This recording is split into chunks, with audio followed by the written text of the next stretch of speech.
So my name is Chris Thompson. Welcome to the March Sharatoga TechTalks event. Like I said, we have had three great presentations tonight. I have a couple of quick announcements, and we're going to kick it off with two different presenters. And we're going to break for like 5 minutes in a session we like to call, I don't have a name for it, but you turn to your left or right, you meet somebody you don't know yet. Basically to introduce yourself. The idea behind Sharatoga TechTalks that we kicked off about a year and a half ago is really to grow the tech scene in this area. So we've got a lot of great startups and individual people that work for tech companies worldwide, all working right from here in Saratoga or the Capital District. But not a lot of people know each other in this tech scene.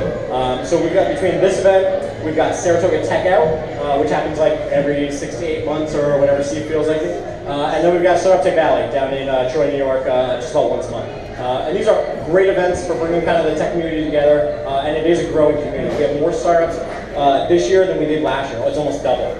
So it is a growing tech scene. And every month, I have different presenters here, right up here on stage, presenting some kind of technology that I had no idea was being worked on or developed right here in the area. And that makes me pretty excited to be able to share that. So I'd like to kind of announce a couple things. As of today, 4 o'clock, we had 619 members in our meetup group. That's up from 568 last month. That's pretty phenomenal considering all we do is make an announcement, 53 people show up or register, and then we get last month about 85 people showed up here, so that's pretty cool.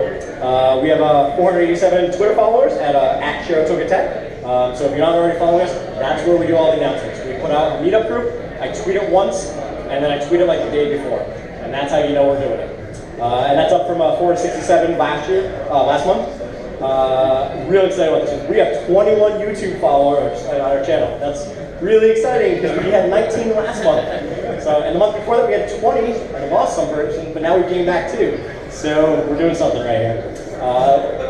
As you can see, we're recording tonight's session, so if you don't want to be on video, don't come up in this area. So just kind of a general announcement. And if you are tweeting tonight, which we encourage, we'd love for you to use hashtag Saratoga Tech. And that's basically it. So first up, we've got Dan Forbush, and he's actually going to talk about how Tech Valley started. Thank you, Chris. Good to be back. Last month, you heard about our upcoming launch of New York Tech Loop. The launch of Smarticus, which is the platform on which we'll be creating a number of content streams, is really tied in with that. So I just want to give you kind of a preview of some of the content that we're thinking about starting to produce in about a month when we do go live with that. So Smarticus, it's a name that came to me about 15 years ago when I was running another business on the internet. And I thought, man, that's a great name for a business. So I hung on to it and knew someday I would do something with it. I thought, okay, the time has arrived, voice of the creative economy. I see it as a potential portal for the creative economy in the upstate region. At the very least, it will be a platform on which I'm developing content because basically I'm a writer. I've been in PR for 40 years. And I stepped out of PR and decided, you know what, I'm going to write about the things I'm really passionate about, science, technology, and entrepreneurship. So that gives you just a little bit of background. This is New York Tech Loop. If you weren't here last week, we gave everyone a tour of this new site that's going to launch. There are about 6 of us that are developing this. I've been doing a lot of the editorial, the description of the locations, for instance, and there's going to be a news section. And so I'm thinking that when we do go live with that, what kind of content do we want to be putting there? So here is my proposal. And actually, this is pretty well along. I've been working on this for about 6 months. How Tech Valley happened. Very few people know how all of this came about. I mean, these multi-billion-dollar investments in global foundries, SUNY Polytechnic, how it's all spreading across the New York Thruway. And it really all started with this guy. Anyone recognize him? Anyone know who that is? That guy's George Low. George Low was named president of RPI in 1976. He was the guy who saved the Apollo program after the Apollo fire. An RPI graduate, and he was named president of RPI in 76, came back to Troy, and he's the guy who started a lot of the innovations that we see today. It was under Low, for instance, that RPI started the first college-based incubator program. They created the Rensselaer Tech Park, following the model that Stanford pioneered out in Silicon Valley. And they also created something called the Center for Industrial Innovation. RBI got $30 million to do that. They matched it with $30 million from the corporate sector. And that really created the model early on for all of these ventures that we've seen since, these multi-billion-dollar investments in SUNY Polytechnic and all of these other facilities. So that story needs to be told. I happened to work with George Lowe back in '76. I was a very green PR guy. I had the RPI account, so I worked with Lowe. My job was to get him national publicity. And this is a labor of love for me because George Lowe is just an outstanding guy. A tragic story. He died of cancer after 8 years in the job. The day before he died, President Reagan awarded him the President's Medal of Freedom. So his inauguration was October 8th, 1976. I propose that 40 years later, on October 8th, 2016, we do something special. Anyway, we'll give you a sense of the site. Since Wi-Fi is slow, I'm not going to take the site itself, but we're going to tell the story in two main ways. First of all, key milestones over the 40 years of Tech Valley. So in the Lowe decade, extended 2 years beyond his death because the CII, the Center for Industrial Innovation, opened 2 years after his death. There were about 15 key milestones. So we'll do a story on each one of those. A substantial article or a chapter of a book that we propose to publish when this whole thing is done. So milestones will be one facet. And then people, to spotlight the key people who have participated and contributed to the development of Tech Valley over 40 years. Starting with this guy, Mike Wacholder. He was director of the Rensselaer Tech Park for 31 years. He was there when I was there, working with them, and he's been very helpful. He's pointing me to a lot of the key people who made Tech Valley happen. So we'll have interviews with people like Mike Marvin. He was the founder of MapInfo. Karen Hitchcock, she was the president of SUNY Albany back in '95. And of course, we hope to get many others.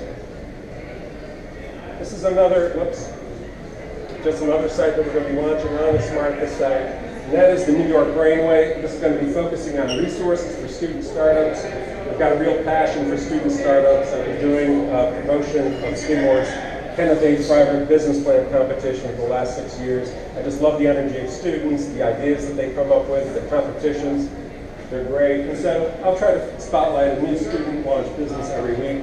And then finally, looking into the future, this is walled off for now, but this will be a screenplay that will launch on October 8th, 2016. Looking 40 years into the future, the year's 2056. We're going to be 3 years away from 3 weeks away from the presidential election of 2056, and it's going to be set in Luther Forest. And that's as much as I'll tell you, but it'll be funny. It'll be a satire, a sci-fi satire is what I'll call it. It might be a graphic novel. I'm not sure exactly the format, but the story is pretty much scripted, and this will be a collaborative effort involving a number of people, I hope. So that's my pitch. I think I've gone almost 10 minutes. Am I okay? Any input, any questions? I'd be glad to answer them. As I said, we're gonna get this really in shape by the time we launch New York Tech Loop, which Chris swears is going to happen next month. Can't wait. So, any questions for Dan? You're all so young, you know. All right, round of applause for Dan. Thank you. Okay.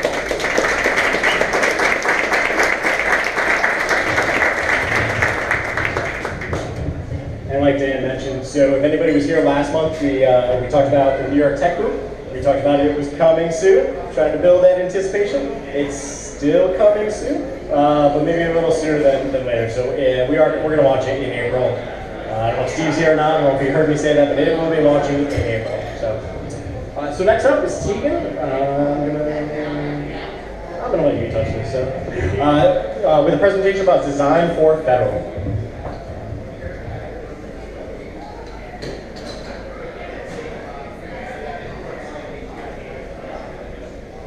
All right. Hello, everyone. My name is Teagan, and a little bit about myself. I'm a native to Sharatoga Saratoga, lived in New York, DC, San Francisco, and now I'm back. I'm currently an art director and also a yoga teacher. So in true fashion, if you know me, take a moment, take a nice deep breath in, and then exhale, let it go.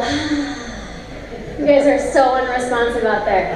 All right. So I'm going to talk to you guys a little bit today about design for federal. I am a designer and I consult for the federal government. So when you think of clients such as the White House, Department of State, Department of Education, the DOD, the DO, I don't know. Think of any acronym, they're probably my client.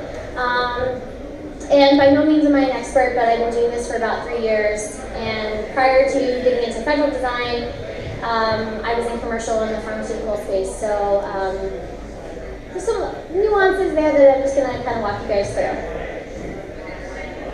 So the first thing being is that we embrace a concept, which I know a lot of you, especially if you're designers in the room or user experience designers, is that we begin with design. So what that means for us is basically that we start with the user. So we might have a client come to us that's, they say, we need X, Y, and Z, but we sort of throw it out the window, which seems odd to say because it's the federal government, but they're not the people that are using what we're producing at the end of the day. So we'll go do our user research, our interviews, our personas, and kind of do a discovery phase where we talk to all of them. And we push back on the client. So we get the requirements from the client, but really what we need to build, we base on what the users tell us that they need. I have the quote up here, I want a BlackBerry mobile app. That actually happened in a meeting that we had with a client, and I looked at them and said, do you want to rethink that question? So there's a lot of education that goes into it. There's a lot of people that aren't familiar with newer technologies, so a lot of what we do from our day-to-day is sort of walking the client through, well, BlackBerry really isn't probably the best platform for what you're trying to do, and there's a lot of newer technologies out there, and sometimes people just come to us, and I'm sure this happens for you guys now, is that people say, I want a mobile app, and we're like, okay, great, like what do you want? And they're kind of like, I don't know, we just want an app. So there's a lot of discovery that we do and conversations had to kind of shape that conversation and make sure that we're not making an app just for app's sake, right? It has a purpose, it's not a throwaway. And the last point here is that we honor and respect that there's a lot of legacy platforms in place. And if you've ever worked with the federal government, security is of the utmost importance. So it doesn't matter what you're building, whether it's a website, a mobile app, you're creating a video, you're making a phone call, right? Everything has to be secured. So we take that into consideration when we go into that sort of discovery phase and when we scope out the work. And it's funny because it's just things that we wouldn't think of, and I never thought of until I had to design for the federal government before, but if you're familiar with an RSA token, familiar with different secure logins, there's a lot of stuff that we need to take into consideration. Great example is that one of our clients is the DOD, and we have a mobile app that we've created that is for people that are deployed overseas. So part of the thinking that goes into that scope is making sure that it's a lightweight app. So minimal graphics, it can be accessible over really bad satellite connections, things of that nature. So we kind of do all of that up front. Any questions? If you have any, feel free. I'm kind of rambling on up here. No? The next one, 508 compliance. Does anybody know? Chris knows. Anybody else ever have to design or develop with 508 compliance requirements? Oh yeah, look, yep, got a couple hands. All right, so for those of you that aren't familiar with 508, it's an amendment that was an amendment in 1973 that essentially states that anything you produce that's digital has to be accessible to people with disabilities. So if you're colorblind, you need to make sure that the color of baby blue you decided to run your headline in has a high enough contrast ratio that people reading that can actually see what you put up there, right? So this is something that is a requirement for every single project that we do within the federal space, whether it be a website or a mobile app. and there's a lot of tools that are out there that help you scan your designs and scan your sites to make sure that you meet that compliance. But it's just big, I mention it because as a designer, it limits us a little bit. So I have to pick from unique color palettes, I have to keep the font sizes in mind, I just have to design for that 1% user that might access the site versus usually we design for the 99% of users and there's maybe that one fringe case, right? The next thing, Agile. For the developers in the room, are you guys familiar with Agile? Yeah? Okay. So I love this quote. If you Google the meaning of Agile, it says, Ruth was as agile as a monkey. And I feel like this is true. Sometimes I feel like a monkey. In our environments, we work as designers in the UX, and then as well as in our dev teams, our QA and testing. We work agile. So what this basically means is that we're working in fast-paced iterative sprint cycles where we have our whole project and we dissect it into mini sort of sprints. So sometimes they're 2 weeks, 4 weeks, 6 weeks, it depends on the project. But instead of what traditionally I think most of us are familiar with, which is waterfall, where you do all of your user experience, you do all of your design, and then you send it all to dev, and then you do all the testing, and then maybe 10 months later, the client finally sees what they talked about 10 months earlier.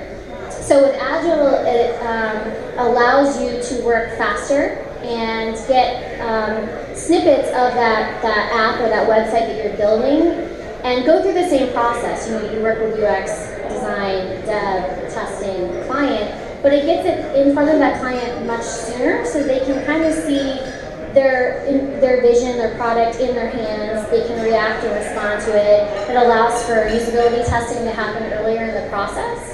And I was really resistant to this when I first joined because as a designer, my pain point is that you give me 4 screens, you want me to design, and then I design them, I send them off to dev, I QA, it looks great.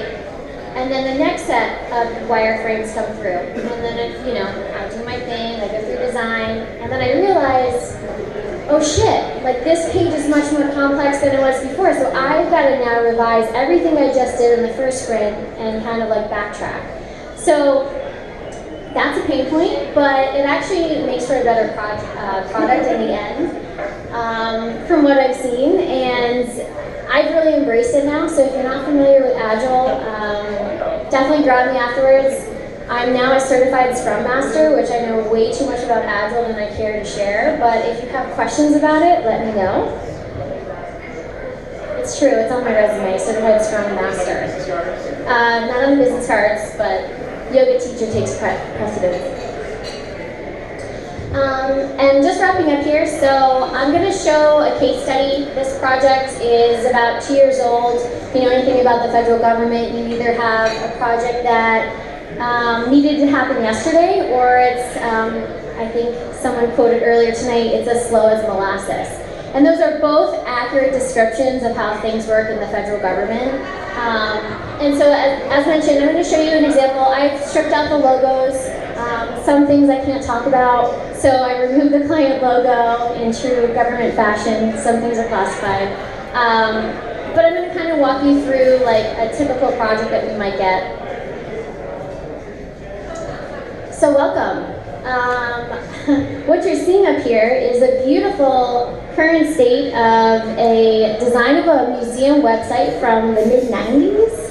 And to the right was what the client supplied us for their color palette. So I look at this and not really sure what's going on here. I see these colors and I'm like, this isn't a palette. This is basically the default colors I have in Illustrator. Like, what is this? You know, what am I making from this? So great example. As I mentioned earlier, I came from commercial and pharma and then got into federal. And so my opinion of federal when I joined was that government design is archaic. Wow, the government needs design.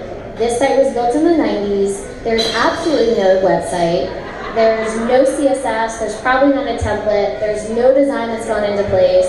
They're using the seal of whatever department contracted the website. Like just basically no consideration for design, no consideration for the end user, and it's basically, you result in this, right? So there's differences in typography, there's a color palette that, you know, doesn't look great, there's just funky things going on. So when I was presented with this project, my team and I took this and we did a little bit of client education. So we went through what we call a mood board.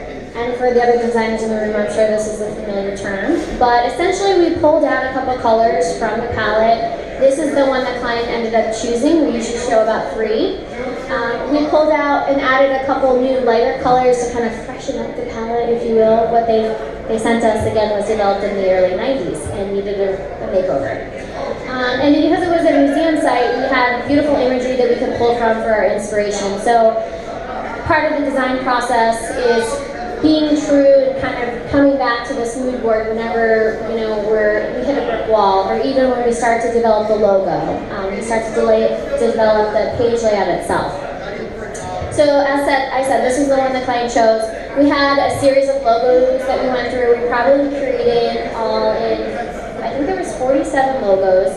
Again, I can't show those, but that's part of the process. So we did a lot of education on the importance of branding and the importance of sort of bringing it into the current day. So as I mentioned, this was about 2 years ago. This is the redesign. The great thing about this is that we were able to we did a backend content migration, which they were using Adobe CQ, which I think now is Adobe CX. So we did a lot of training on that, but then we also did an entire front-end redesign. So from all of what I chatted about earlier, we do user experience, we talk with them, you know, then we had the client that we had to talk to, make sure that we got his requirements in, and we netted out on this design. So the current, the first site had over 500 unique pages.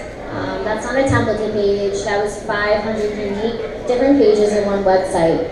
And what we did is we streamlined that. We brought some things to the home page, which is what you're seeing on the left-hand side. And the right-hand side is an interior page. And we created 18 different templated pages for them that they'd be able to use. You know, if they had a text-only page, a gallery slider for images, they needed thumbnails, they needed a blog page, they needed a page for people to write a post, right? So we went through and developed and streamlined their 500 pages of content, which took about, all in all, between the discovery phase, the design with UX, and then visual design, was about 4 months.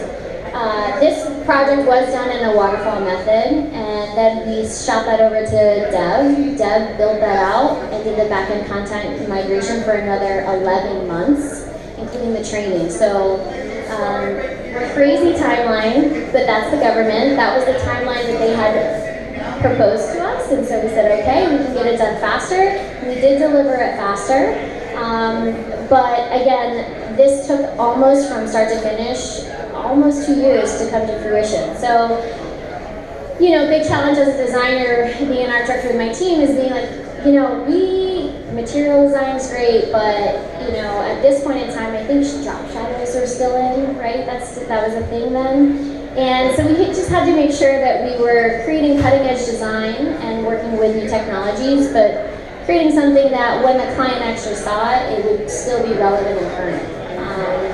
And so that's sort of the process we went through with this. And that's it. Any questions, comments, concerns? Yes. I'm just curious with that particular project, how many maybe monthly unique visitors does that site actually have? So the question was, with the particular case study I was just showing, how many unique visitors did the site get each month? So the site was a historical museum site. So you have people that are, it's a military site, so you have people that were active in the military visiting it. You have a lot of family members, specifically captains, people in high-ranking official positions visit it a lot, because if they have a commemoration, if they're sharing something, there's articles that are posted, and there's a lot of, basically this houses the history for a very large military source. So it's a lot of documented information on different battles that were had, wreckage. So I know you want a number, and I don't have an exact number for you because this was a while ago, but it was a high enough number that they came to us and they said, this is what we have now is broken and help us. I can get back to you on the specifics, but there was enough that it warranted a redesign. I wish I had my analytics guy here. Yes? What's the total budget? Ooh, I don't get into budgets. But usually something of this, it varies. It depends on the length of the contract. It depends on what they have in the fiscal year to spend. If you're familiar with the government, they have set budgets. So for 1 year, maybe they might have spent $100,000, but the next year they have $500,000 to spend, right? So it all kind of depends on where the contract came in and what they had left over and what they wanted to burn through. There's a habit of people wanting to burn their money at before the end of the year. So we'll get these ridiculous requests that come in and they're like, hey, we want a mobile app, we've got like $500,000 to spend. But they don't have any idea what they want to do. They just want to burn the money because if they don't use it, they lose it. And I mean, there's another conversation to be had there, but yeah.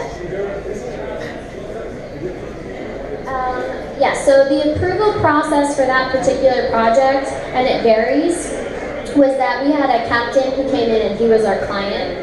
So he was the commander-in-chief and he came in and he would sit in on our review sessions and the usability sessions and also when he reviewed the final project. And that cadence was about every 3 weeks we would have him in, so we had enough time to work and develop the wireframes, the visuals, and then when we passed that on to design or to development, he could then see the product as it was coming together. So every 3 weeks. Other than that, we did touch points with the power users in this instance, so it's the people that maintain and update this museum site, in addition to the everyday users. You know, you're logging on at home, you're a wife and you wanted to pull up something about your husband and this battle that happened last month, right? So that's all posted there. So we had those check-ins at least once a month.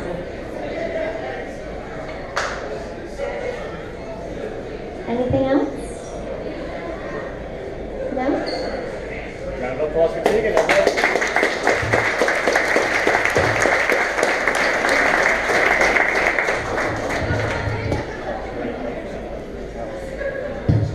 All right, so it's my favorite part of the night. This is where we have a little technical break to switch out presentations. So next group, you want to come on up. So if you want to turn to the left or right and introduce yourself to somebody you do not already know. That's the whole point here. We'll be back in probably, I'll say, 2-3 minutes. I think we're going to wrap up a little early tonight, which means more time at the bar. So.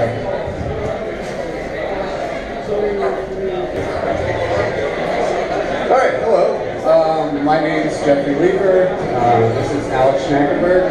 We're with a company called ISTI, and we're doing a presentation on a project we did recently for NOAA for their tsunami early warning system. This is there's Tsunami IT Modernization Project, nicknamed TIM. So hopefully you guys will learn a little bit from here. So I can get this in there. Oh, all right. So Instrumental Software Technologies Incorporated, ISTI. So this is from our website. Instrumental Software Technology specializes in developing custom data acquisition, analysis, and processing software for the geophysical sciences. ISTI brings the reliability and support of commercial software to the realm of the scientific research by taking software out of the lab and into the world by merging our clients' cutting-edge research and best software engineering practices to create reliable custom software solutions for academic, government, and industrial customers. That's a mouthful. And doesn't really tell you a whole lot if you don't know the industry. So, who are we? And I'll let Alex tell you about who we are. Yeah, so now the PR stage. We're just an open source software company. We were founded in 1998 in Malta. Most of our clients are either academic or government institutions, and we're composed mainly of research scientists and developers, software developers. Most of our work is developing seismological applications, so think earthquakes, but we've also done a wide variety of work related to different scientific instruments, including nuclear proliferation.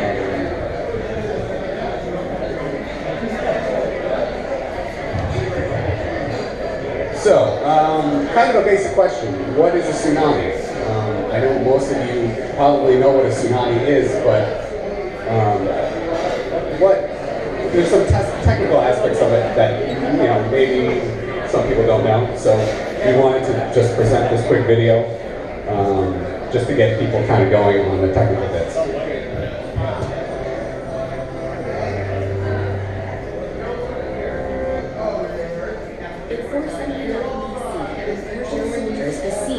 Greek city of Teagan, the tide retreated much farther than usual, leaving a convenient invasion route. But this wasn't a stroke of luck. Before they had crossed halfway, the water returned in a wave higher than anyone had ever seen, drowning the attackers. The Teagans believed they had been saved by the wrath of Poseidon, but what really saved them was likely the same phenomenon that has destroyed countless others, a tsunami. Although tsunamis are commonly known as tidal waves, they're actually unrelated to the tidal activity caused by the gravitational forces of the sun and moon. In many ways, tsunamis are just larger versions of regular waves. They have a trough and a crest, and consist not of moving water, but the movement of energy through water.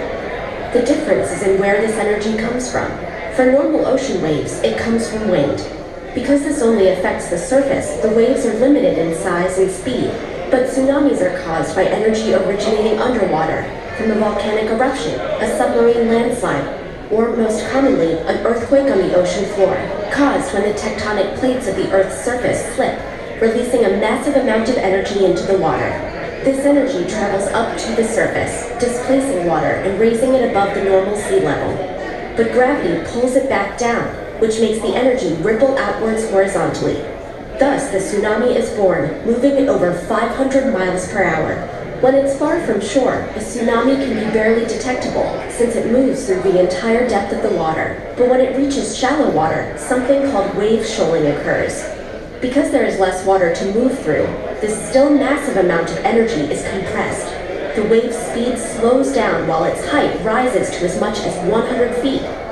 The word tsunami, Japanese for harbor wave, comes from the fact that it only seems to appear near the coast. If the trough of the tsunami reaches shore first, the water will withdraw farther than normal before the wave hits, which can be misleadingly dangerous. A tsunami will not only drown people near the coast, but level buildings and trees for a mile inland or more, especially in low-lying areas. As if that weren't enough, the water then retreats, dragging with it the newly created debris and anything or anyone unfortunate enough to be caught in its path. The 2004 Indian Ocean tsunami was one of the deadliest natural disasters in history, killing over 200,000 people throughout South Asia. So how can we protect ourselves against this destructive force of nature? People in some areas have attempted to stop tsunamis with seawalls, floodgates, and channels to divert the water. But these are not always effective. In 2011, a tsunami surpassed the flood wall protecting Japan's Fukushima power plant, causing a nuclear disaster in addition to claiming over 18,000 lives. Many scientists and policymakers are instead focusing on early detection, monitoring underwater pressure and seismic activity, and establishing global communication networks for quickly distributing alerts. When nature is too powerful to stop, the safest course is to get out of its way.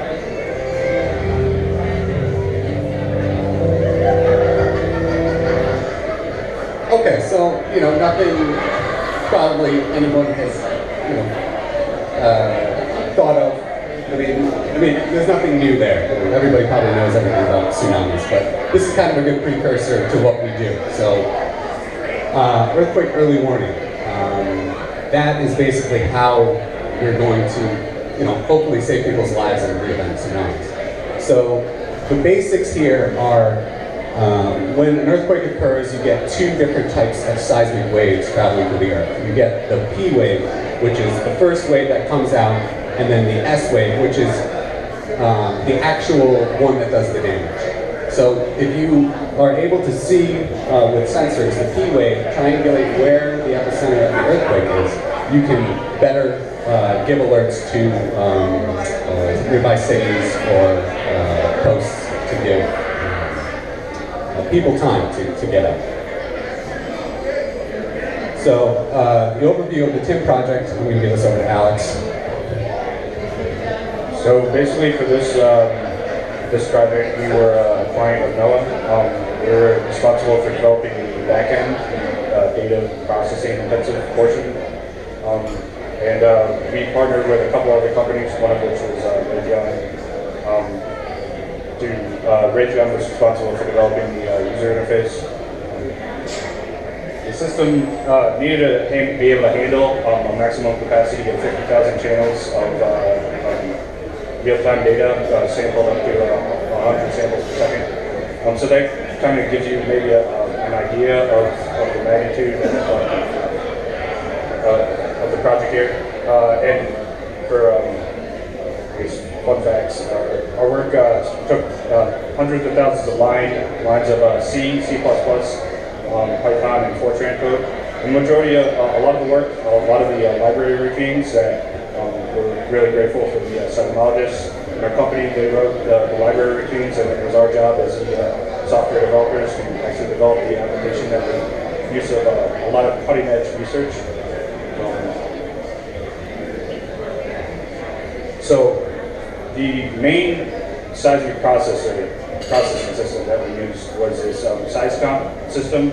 This was developed by the German government after the Indonesian tsunami that was mentioned in the video. So this system is responsible for data acquisition, processing, and allows a lot of interactive analysis, which is important because our end user is somebody literally sitting at a desk or at a computer desk in Alaska, in Hawaii, monitoring for earthquakes. And as I mentioned before, the front-end user interface is part of, developed by Raytheon. It's part of the suite of products they have for the federal government called AWIPS 2. So a couple things that I'd like to mention too is, so we're both software developers, and as Alex said earlier, our company is a combination of software developers and research scientists.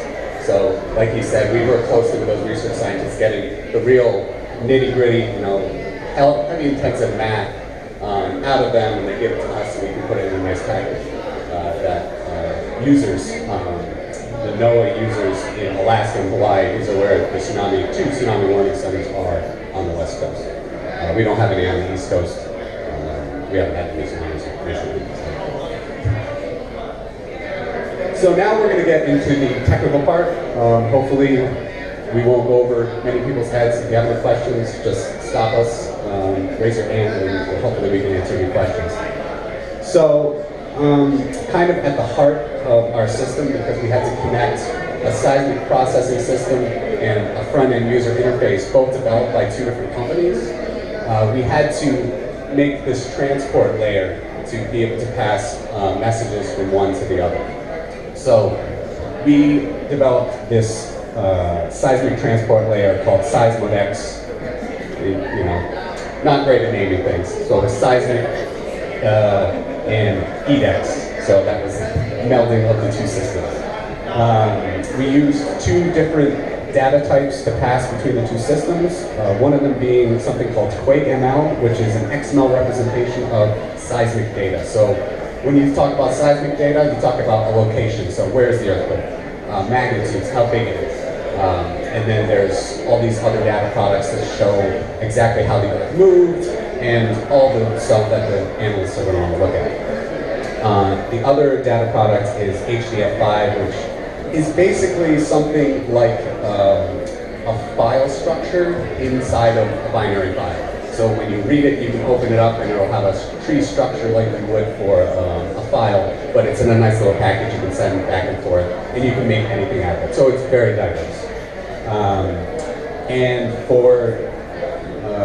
we wanted the analysts to be able to develop new tools for this set. So we designed a user-friendly C and C++ template for them adding the new science as it comes out. So this is pretty much an overall picture of the system. I have a slide later that has a little bit more information, but this is just the overview. So we have the seismic data processing component, we have our transport layer, and then we have the front end, and then we have a persistent back-end storage, PostgreSQL, and live data feeds from the global seismic network from all the seismic sensors around the world. So now we're going to talk about a little bit about the internal data flow, the product generation, and I'll give this to Alex. All right, so one thing you have to keep in mind, folks, is we're literally collecting data from all over the world, all over. We have seismic stations out in Indonesia and Australia, but what we're getting from them is raw data. So we get this raw data into our system, and that's what we have to process and make some kind of sense out of that, and put it into forms that analysts can easily decipher and then make use of. So as I said before, this third-party system called SeisCount3 is responsible for ingesting this raw data. Then they convert it into these, if you're familiar with object-oriented programming, objects that, data products that represent actual events going on in the world. Whether these be a magnitude, which represents the scale of the event, or a moment tensor, which represents the energy release and how it's released. And this system takes that quick amount and it packages it up and it sends it to the front end, the user interface, which, as I said before, the watch standards are actually using this to look for earthquakes. So once those data products get to the front-end user, being the analysts and the tsunami warning centers, they look at this data and they're going to want to do something to it. So they want to move some of the data around, send it back to the system, see what happens. Because generally they have a very short window on when to say, okay, this is something that is going to cause a tsunami that's going to possibly kill a lot of people, or it's just a false alarm. So they have to really do some trial and error to see what's going to happen if more stations come in. So we provided them an interface from the front end that goes through our messaging system, goes through that Seismorex interface back into the seismic processing system, and then goes back to another product generation that gets put back to the user. And then they can just go back and forth until they say, okay, this is a tsunamigenic event, put out a warning, get people out of the low-lying areas, or, okay, this is a false alarm. And these guys run 24-hour shifts, not all in one shift, but they're definitely 12 hours on, 12 hours off, but they're always there. And a lot of these guys, they've never had an event, and their sole purpose in life is one event. And they're just waiting for that one event to come through. But I got the pleasure of going to these places and meeting these guys, and you're just having a meeting, and then you hear this on the speaker, short period alarm. Everybody goes running to their stations. They start looking at the waveforms, doing all this analysis of the data, and then they say, okay, yeah, it's fine, and they come back later. Thankfully, nothing bad happened a lot of this time. So this is a more complete version of our software. So now we have the product generation, which is the green line, and then the user request and response, which is the red line. We have the data products that we're using, which is XML for the seismic data products, configuration options, and administrative functions. HDF5 is for anything that couldn't be represented in XML. So we have binary data stores, metadata, data product supplements, and other binary data. So when I was talking about Seismorex being this melding of these two systems, they each had these different ways of talking to each other internally. So I don't know how familiar people are with messaging systems, but the messaging system that was used in SeisComp is called Spread, and the messaging system that's used in Edix and Cade is called Cupid, and they do not like each other. They do not know how to talk to each other. So that was the great part of having this. We could have these interaction plugins that would allow the transfer of products between the two. So these are a couple pictures of the front end interface that Raytheon developed. I'll let Alex. Okay, so what we can see here is we have some kind of event. In other words, an earthquake going off in the Philippines. So if you'll notice on the map, there's a big cluster of red going off there, indicating that there's some kind of something of some magnitude. And now, this happens to be a magnitude 5.0 earthquake, so it probably wasn't too serious. But that is in the sort of the sweet spot for tsunami generation. As Jeff mentioned earlier, we don't have warning system or warning centers on the east coast of the U.S. The reason is there's only certain parts of crustal plate interactions that are actually capable of generating tsunamis, and they tend to be clustered around the Pacific Basin, what's known as the Ring of Fire.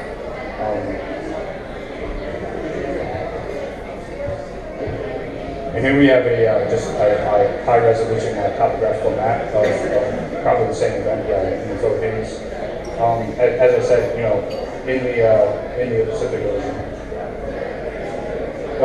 By the way, I'm not sure if Sumatra is on. Yeah, I think Sumatra probably on the map because it is centered sort of near Indonesia. But that was a huge event. I don't know if you remember this. It was probably a couple days after, a couple days before Christmas Day on 2004, December 24th probably. But that provided a lot of impetus for the federal government, and not just our government, but governments all over the world to start funding the tsunami research and early detection systems. So this is an example of what the analysts would use in the event of an earthquake that would be possibly tsunamigenic. So you have all of the waveforms coming in from the seismic stations around the world, and you have these P's here, which is the P phase arrival, which in the slide before we talked about. The P phase comes first, or the S wave, which is the real damaging, shaking wave. So by looking at how these P, they call them picks, are aligned on the waveforms, they can determine whether this is how big the earthquake is, where it is, and if they move some of these around, or maybe there isn't a pick on a waveform, they can choose that and see how the solution gets better or gets worse. This is one of the output products that aid the analysts in figuring out how the Earth moved and what kind of energy was released. This is called a moment sensor, and that's this kind of beach ball looking thing here. So basically, depending on how that looks, it'll tell you if the Earth moved like this, or some combination. I would be able to explain a little better, but I'm not a seismologist. These are just some of the things we grabbed for the presentation, and that's it. So hopefully you guys learned something. Any questions? So I saw on your first slide that you develop open source software, that's their whole business, and I was just wondering, I also saw that the thing that Raytheon developed was GPL, at the top. Do you have the code for this stuff available, on something, like GitHub or whatever? Well, the way the U.S. government works is most of these contracts, it's in the contract that it has the open source software, but the government owns the software. So it is, most of our products that we created in here, we made them in such a way that hopefully other people in the seismic community can use them. So all we have to do is say, okay, Noah, is it okay for us to redistribute the software? Even though it's open source, we still have to get the okay from them to say, okay, distribute it. And then, but from there, anyone can use it for any reason or change it. Yeah, I can say as part of that question,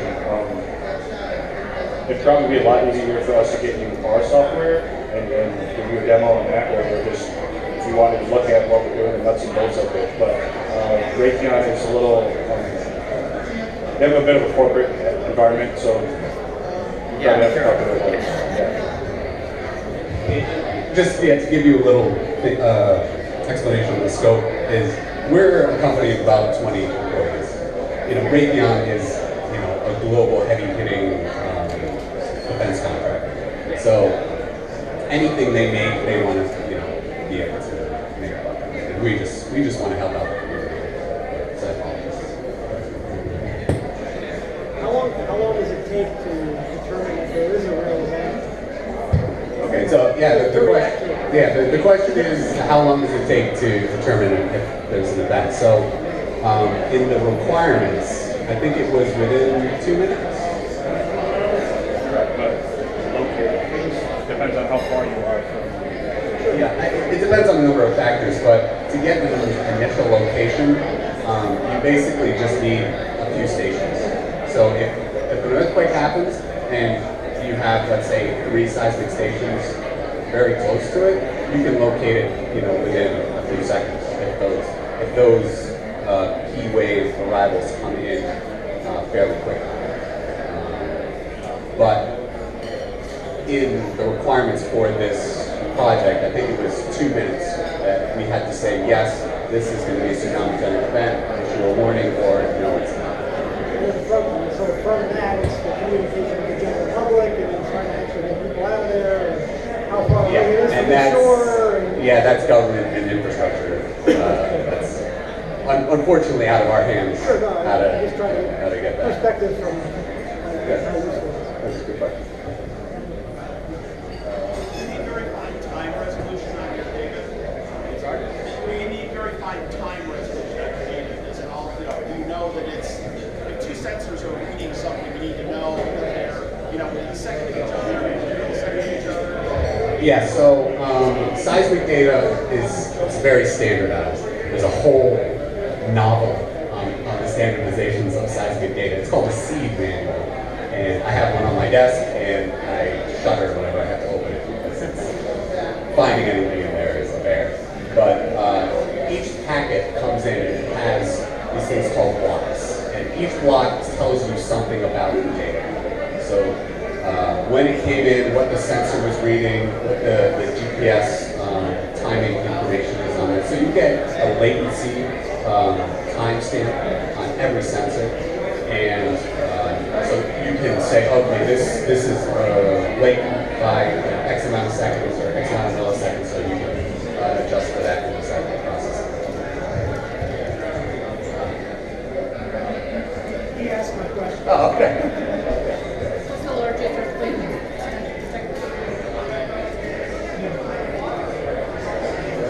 That we protected. There's a magnitude 8 earthquake that just happened in Sumatra at the beginning of March. So I guess it generated like a 5-foot. Sorry, the question was what was the largest earthquake that we've detected? And it's funny because there's actually another earthquake on the coast of Sumatra, which was responsible for the 2004 tsunami that killed hundreds of thousands of people. And I guess it did generate a tsunami, but it wasn't, like the tsunami is like 5 foot, but so I guess you can contribute our early employees in the province the same for that. So, a little bit about this project. It's been 2 years, or actually a little bit more, since we started, and we haven't gotten into acceptance testing. So this has been a long, drawn-out process for this project. They're still using their old software, which isn't the greatest, but it does the job. So this is the whole reason for this IT modernization project. So once Raytheon finishes the front end, hopefully no Raytheon employees right now, then we can get into acceptance testing and then into parallel operations where they run our system alongside their system to make sure everything's out of the handles, and then our system will go 100% live. But I mean, obviously, this company has been around since 1998. Let's see, I was 14 in 1998, so I definitely wasn't working with the company then.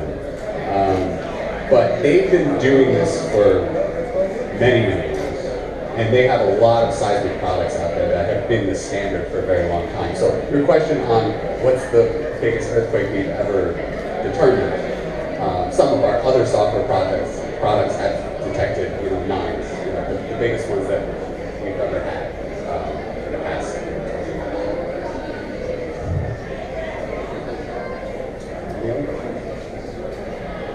All right, round of applause.